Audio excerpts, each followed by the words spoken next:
let's take off with bite mark investigation. Bite mark investigation is a very challenging area, yet very interesting, yet very controversial also.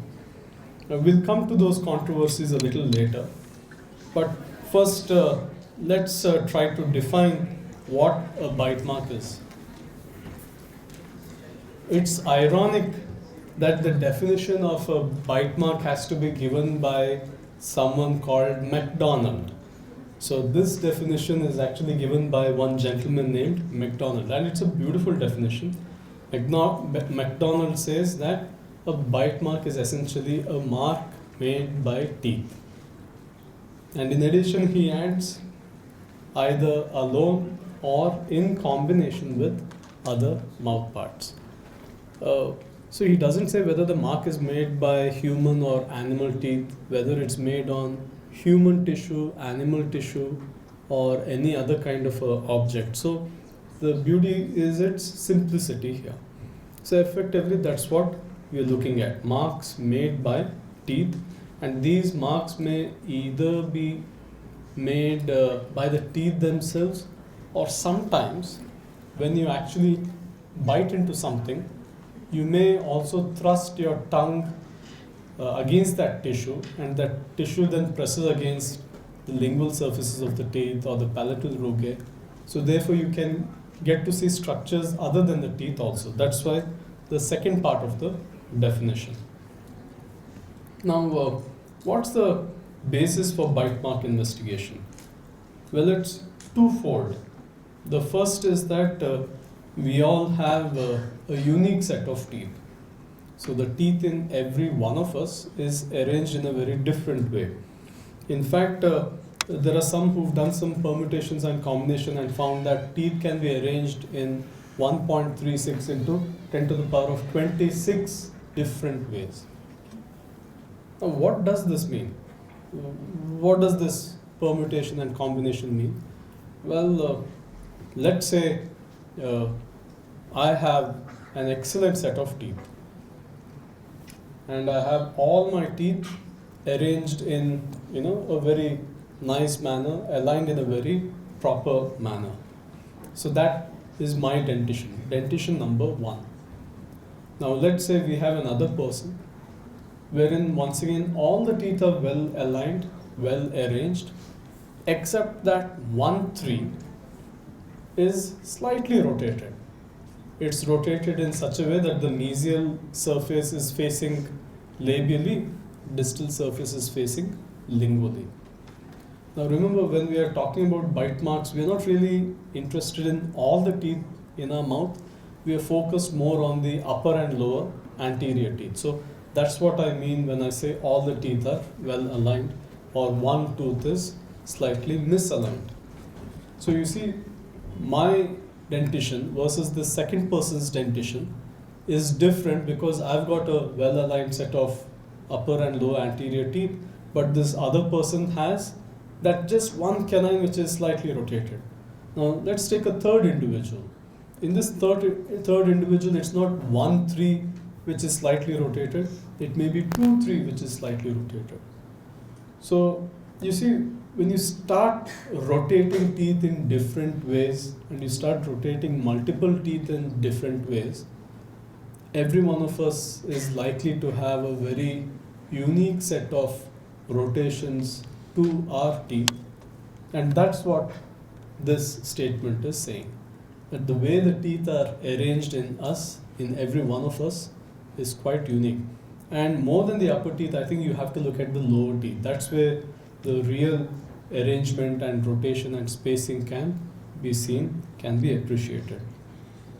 So this is basis number 1.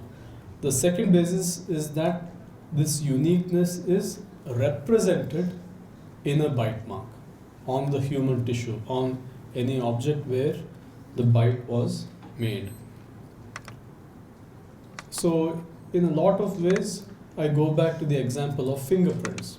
So bite marks are very similar to fingerprints. So we are saying that our fingers contain ridges which are very unique to each and every one of us. And when I touch this podium, that unique fingerprint is imprinted here. In a similar way, our teeth are arranged in a very unique way, and when we bite someone, the mark that is seen on the human skin is also reflective or representative of the uniqueness of our dentition.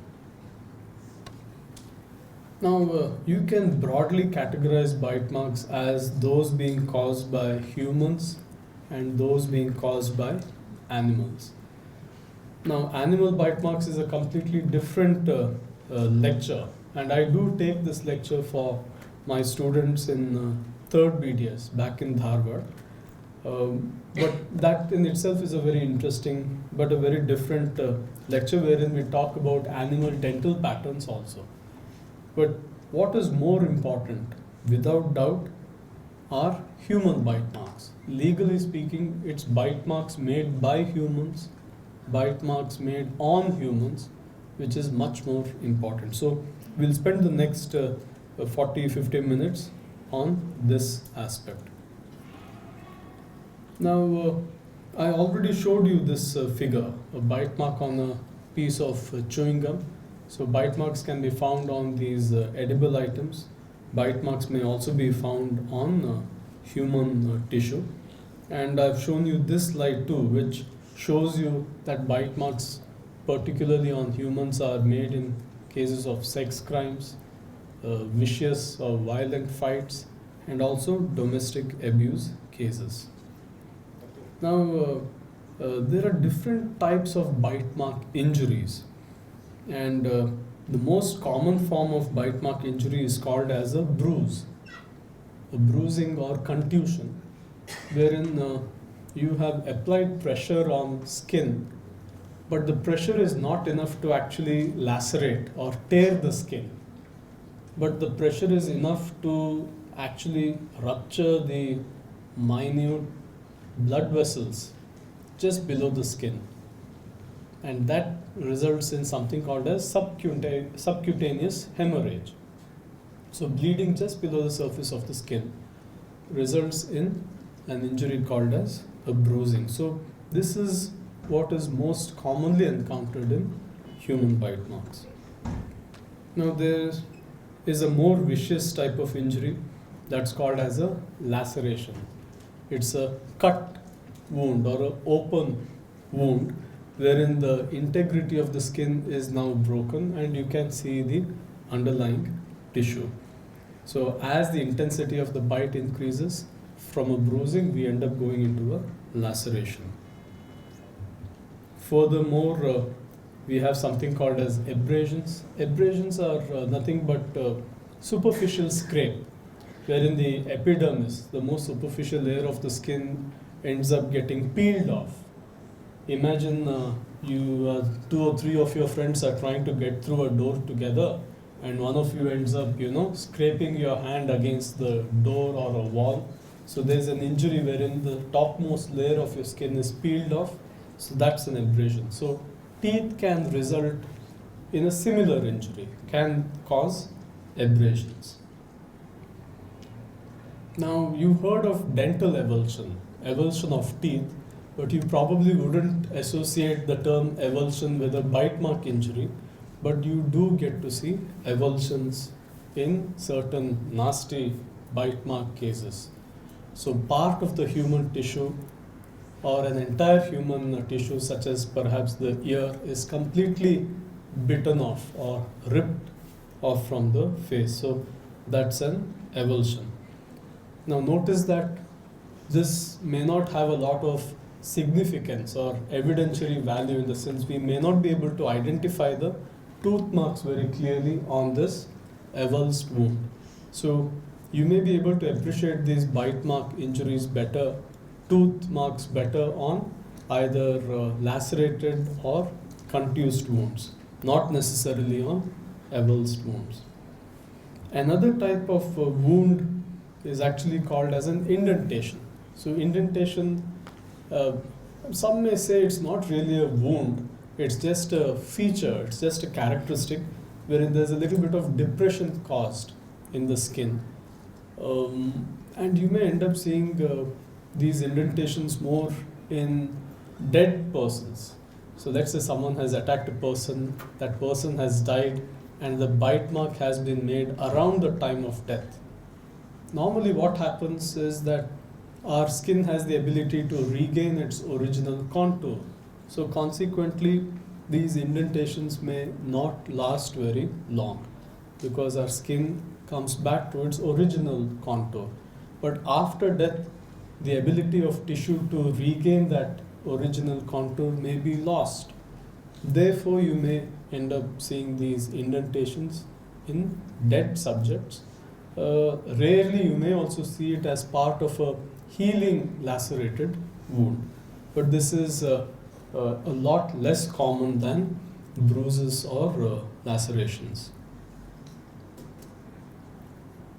Now, what is the classic bite mark? If someone asks you what does a bite mark typically look like, you can say that it looks like this: a circular injury, circular or elliptical injury mark caused by the upper and lower arches. Because it's caused by both the upper and lower arches, that's why it is kind of circular. So one half of the circle is made by the upper teeth, the other half is made by the lower teeth. So this is called as the gross features or gross characteristics of a bite mark. Circular injury with sometimes a central area of ecchymosis. This may be caused by perhaps the tongue actually pressing against the skin. That may result in this petechial hemorrhage. Apart from gross features, we also have something called as class features or class characteristics. And when we say class characteristics, we are talking about the different classes of teeth. So here, let's see if you can identify some of the classes of teeth. So which tooth do you think that arrow is pointing at? Very good. Upper or lower?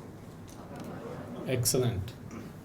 That's a upper central incisor. How about these two? Sure? Good, very good. So it appears that this is a left canine, this is a right premolar. Now I said this is left, this is not right, because you see when you bite, it's the same side. The teeth which contact the skin on the right side is made by the right side teeth.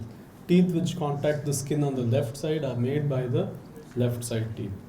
So normally when you look at a cast, it's the opposite, isn't it? So many dentists at first get a little confused because on the cast, the first quadrant is on your left side, second quadrant is on your right side. But that does not happen in a bite mark. The sides are the same. There is no inversion there. So we've got the upper right canine and upper left first premolar. What did I just say? Did I get confused? Very good. Why didn't you tell me? So there, that's upper left canine and we've got the upper right first premolar. So that also talks about one more age-related change. It's called senility.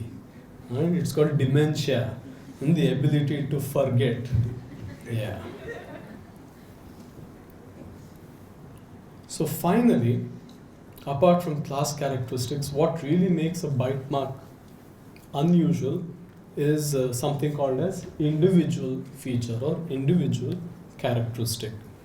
Now in this case, this palatally placed upper right first premolar can be considered as an individual feature. So it's such individual features that allows us to link a bite mark to a suspected biter. Now remember, I'm calling this as the classic or ideal bite mark because many times bite marks look remarkably different in real life.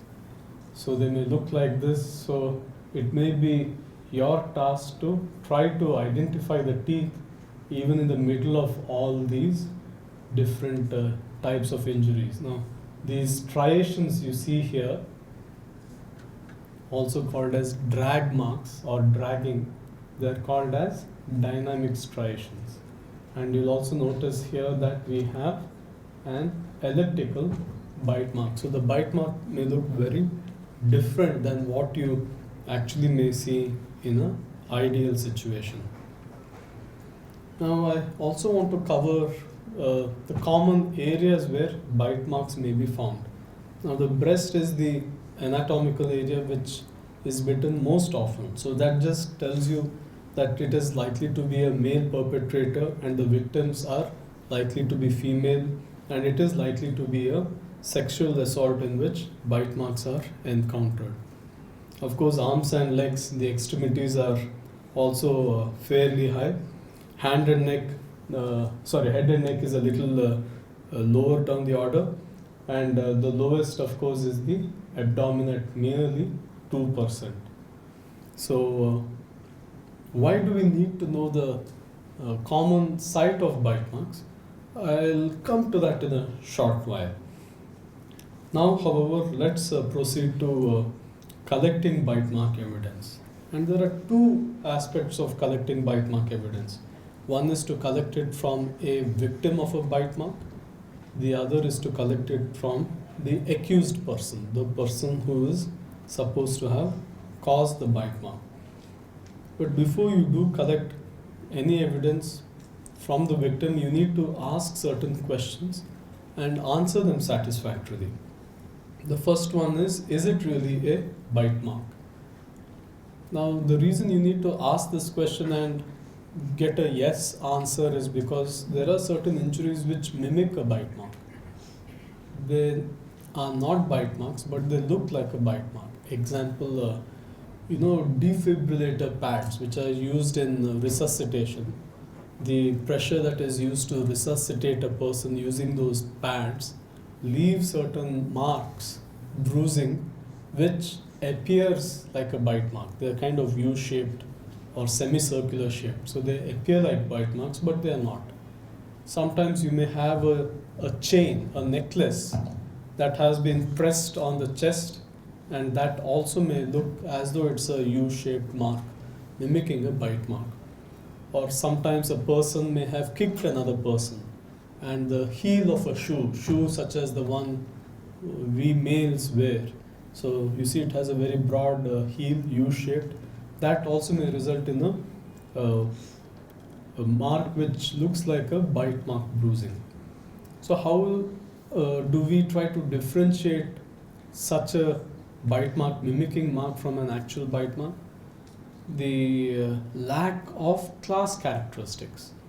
Remember, an actual bite mark will always have individual tooth marks, incisors, canines, incisors which look rectangular, canines which you all identified as being relatively triangular or rhomboidal in shape. So it's these kind of marks which would be absent in these other types of injuries. So first and foremost, ensure that it is indeed a bite mark. Now, is it clear enough? Is the bite mark of sufficient clarity? The danger sometimes is to investigate a mark which isn't really very clear. And if it's not clear, chances are we may not be able to give a proper conclusion. So the best thing to do here is to say that the bite mark is of insufficient quality, and not go further into any investigation there. Now let's assume that the bite mark is clear.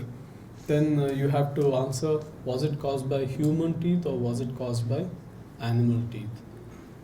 Now, as I said, animal dentition is a completely different lecture, but I'm pretty sure that you're in a position to identify human bite marks. Remember, human bite marks are found usually as bruising. They have these roughly semicircular markings. On the other hand, animal bite marks are likely to reveal more puncture wounds. Canines will leave these very rounded and very distinct punctured wounds. They are more lacerated. Human bite marks are not so severe at all. Now, you must also appreciate that at times you may have a child who is brought to you by the police, and the child may exhibit a bite mark. And at first glance, one may think that it is some kind of a child abuse. But if you notice that the mark is relatively small, and particularly if you are able to appreciate that the intercanine dimension is less than 3 centimeters, then chances are that it was a mark made on the child by another child. And that means that probably there were two children playing, and children bite while playing, and even if they don't play, they are sometimes attacking their uncles or parents or aunts. So rule out the possibility of these kinds of issues. So a child having a bite mark which is relatively big is most likely the result of a assault or abuse.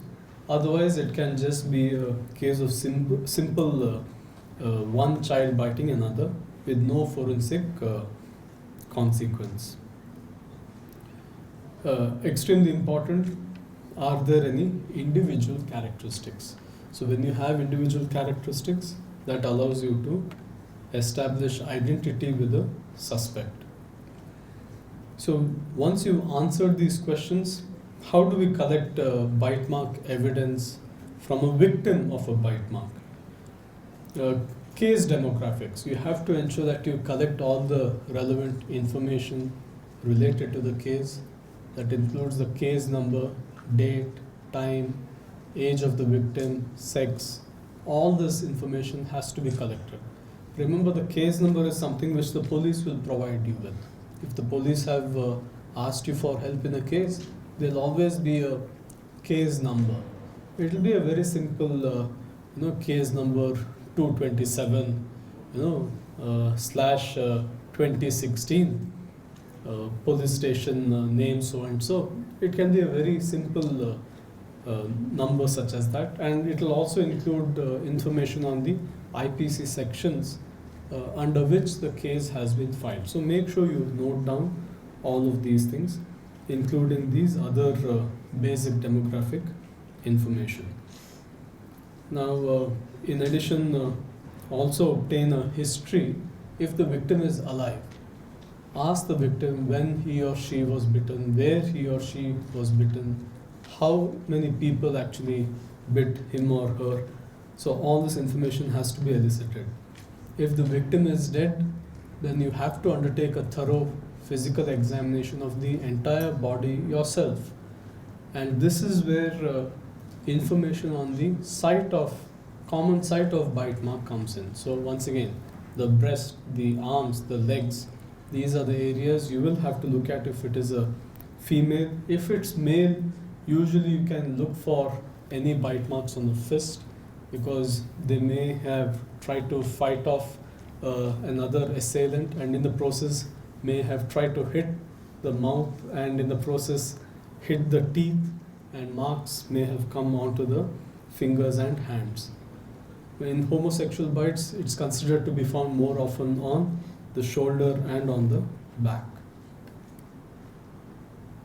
Now, apart from this, also ensure that you undertake a thorough documentation of the bite mark, and make sure you visually examine it clearly and note down the location of the mark, the shape, size, color, the type of wound, things like whether it's a laceration or a contusion. All of this information also noted down. But perhaps what is most important is certain bite mark preservation methods. So preservation includes taking impressions, collecting swab from the bite area, because we can safely assume that there should be some saliva deposited. Even if the saliva has dried off, that doesn't matter, because what we need is the cellular elements from the saliva. So take a cotton swab, make sure that it's moist with the distilled water, and you can just swab it carefully, and that can be sent to the forensic laboratories. Impressions are useful only when you have indentations. So only if there are any indentations seen, or sometimes if there are lacerations, you may be in a position to obtain impressions. Otherwise, not really. So in my opinion, I think the most important form of bite mark preservation technique comes down to photography. I think every bite mark case, you will have the opportunity to actually take photos. So therefore, I'm going to focus my attention on how to take proper photographs, because I've encountered too many cases wherein inappropriate or insufficient photographs have compromised the quality of the evidence, and we couldn't really help the police in the case. So I think this is something which you can know, and if an opportunity comes, when an opportunity comes, you yourself can educate the police, or you yourself can take the photographs in this manner. Now I feel there are two types of photos that you need to take. First photo is called as an orientation photo. Now in this orientation photo, you can see that the bite mark is on the lower portion of her left cheek, of the victim's left cheek. So that's what an orientation photo is there for. So you get an idea as to where the bite mark is, what is the location on the body. Next we go ahead with the close-up photo, and it's extremely important that the close-up photo must have a scale. The scale that I have used here is called as an ABFO number 2 scale. But even if you did not have this L-shaped scale, you can use any ordinary scale. And I'll recommend that you use a metallic scale, because metallic scales are having accurate measurements. Sometimes these commercially available Camlin or Natraj scales actually may not have the accurate measurement, so metallic scale would be better. So if you want, you can even just put some kind of a tape to two metallic scales and create an L-shaped scale like this. But an L is not absolutely essential. What's absolutely essential is a scale. Any scale is better than no scale. And I'll go so far as to say that don't even bother too much about an orientation photo. If you get a close-up photo with scale, that's good enough. Notice how the scale has been positioned here. It's right next to the bite mark. It's not covering any portion of the bite mark. So you see the bite mark clearly, you see the scale right next to it. And the scale is on the same surface as the bite mark. Here you see, if the skin here, it has kind of curved away. So the scale and the skin are not on the same surface. So if you took a photo wherein the scale is on one surface, but the bite mark is on another surface, that may not be useful either. So it's again important that they are on the same surface. And we've taken the photo from right above the bite mark. So that avoids something called as perspective distortion. So you have to take the photo from right above the bite mark. So that means the lens of the camera should be parallel to the surface of the bite mark. So I've just included a couple of schematic diagrams on how a bite mark photo has to be taken. So try to place the camera in such a way that the long axis of the lens is perpendicular to the surface of the mark. It's the same as saying the surface of the lens is parallel to the surface of the bite mark. If you feel that the upper and lower arches are very far apart, so for example, let's say someone's bitten me here, upper arch is here, lower arch is on the other side. So on the dorsal surface I have the lower arch, ventral surface I have the upper arch. So here you have to take two separate photos. So one photo covering only the upper arch, the other photo covering the lower arch. Again, remember, separate scale for upper arch, a separate scale for the, rather same scale on a separate photo for the lower arch. Let me next show you a few cases where I think these are classic examples of how not to take a photograph. So let me begin with the case I got from my hometown of Mysore. And I don't know why anyone would take a photo like this. So you have a bite mark, but then they've taken the scale and placed it right over the bite mark. So it's actually covered very important parts of the bite mark. So this is an example of how not to take it. So if only the scale was kept here, or if only the scale was kept here, it would have allowed us to see the entire bite mark. Of course, by looking at this, immediately you can make out it's probably a premolar, this probably is a canine, but it's insufficient. If only we had a few more teeth, that may have made things a little better for us. Another thing which is a drawback of this photo is this reflected light. Now, there are two possibilities why this light has reflected here. One is that there may be some moisture on the skin. So if that moisture is there, it has reflected the light.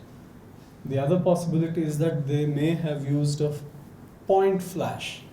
You know what a point flash is? Just like the flash on all your phones. That's a point flash. So any normal camera which has a flash, that kind of a flash must not be used. So it's better that you just make use of the surrounding natural sunlight. And when I say natural sunlight, I'm not asking you to go outside. That may make it too bright. So in a corridor where there is sufficient reflected light, there's no direct light, but it's sufficiently well lit. That would be a great area to take a photo. If you don't have sufficient natural light, you can always use some form of diffuse lighting, like your tube lights. So a room with tube lights can also be used to take the photo. Let me show you another photo as to how a photo should not be taken. This is from, Dharwad's twin city, Hubli. So it was from a female sexual assault and sexual homicide victim.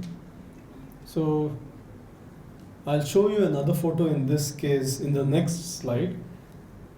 But you can see that number one, the bite mark is there, but it is out of focus. There is no clear focus there. That's number one. Number two, you see flashlight. It's reflected. So this is called as a washout. So part of the bite mark is completely obscured, or the entire bite mark is totally obscured by the white light, the reflected light. Of course, most important is there is no scale. So no scale means this close-up photo is really useless.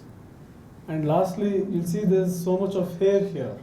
I mean, it's just that it's not a scalp hair. You'll see in the next, it's a scalp hair which has just kind of, I think, withered and it's come onto her shoulder. They just had to lightly wipe it away. So such skin appendages also should not be there. So this is a terrible, terrible close-up photo. But look at the orientation photo. Fantastic orientation photo. So you can see the bite mark very nicely here. But you see, if only we had a good close-up photo, we could have gone a long way in trying to implicate the accused. So this served as a lesson to the police there, because they really felt the pinch. There was no other evidence.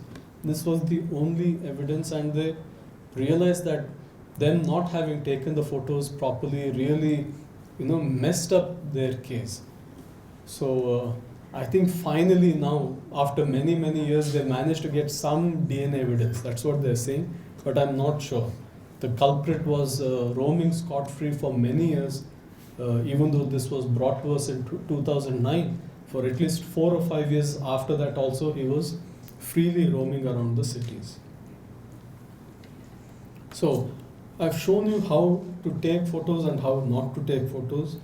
Let me also show you how impressions may be made.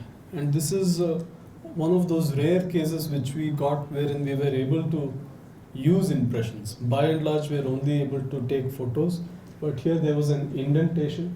So we've taken photos of, we made impressions of this. It's from the same initial case which I showed you. And on the cheek, the way we've positioned her is we've asked her to lie on the dental chair more or less supine, and we've asked her to rotate her head to the right side, so the cheek is now parallel to the floor, so that gravity does not have its effect on the impression material.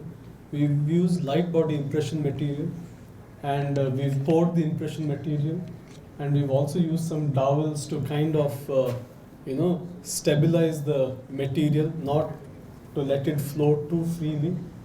And then on top of that, we've poured some plaster to reinforce the impression material.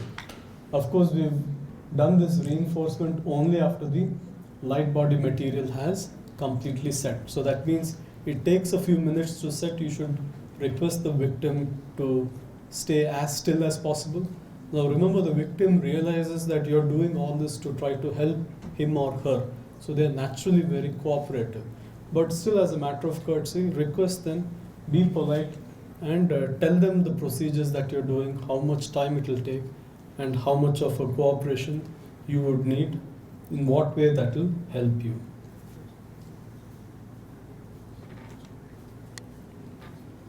Let's now go to collecting evidence from the suspect, the accused person in a bite mark. Now, how do we get an accused person? That's the job of the police. So the police, they do their job. They're able to use their contacts, their investigation skills to get an idea as to who the person is who's responsible for the bite. And of course, if the victim is alive, as you saw just previously, the victim has given the police a name, so it makes it a lot easier for the police to get the suspect.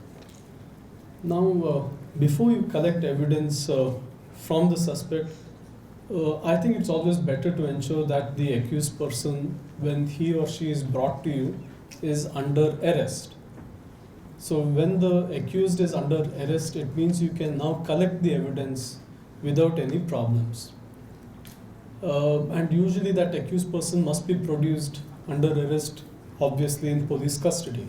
In case this does not happen, at least ensure that you have obtained a written consent, that you have explained all the procedures clearly, and you have obtained consent, and you've taken the sign. Now, in addition, if you have collected saliva from the bite area, you may also obtain a saliva swab from the accused person. Now, in the previous case which you saw, I'll show you the accused person in that same case. So he has now been produced to us, and what I usually do is I'll take them to oral medicine. So these are the two police constables. I think one is a head constable, the other is a police constable. So he's in mufti, he's in uniform. So I've taken him to oral medicine, and this is my own teacher, and he's a professor and former head in oral medicine. So I've requested him to examine him thoroughly.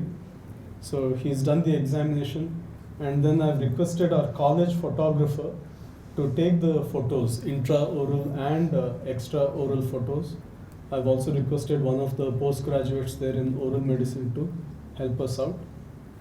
And once we've obtained all this detailed clinical information, I have taken him to prosthodontics, requested one of my former classmates who was a professor there to obtain impressions of his dentition.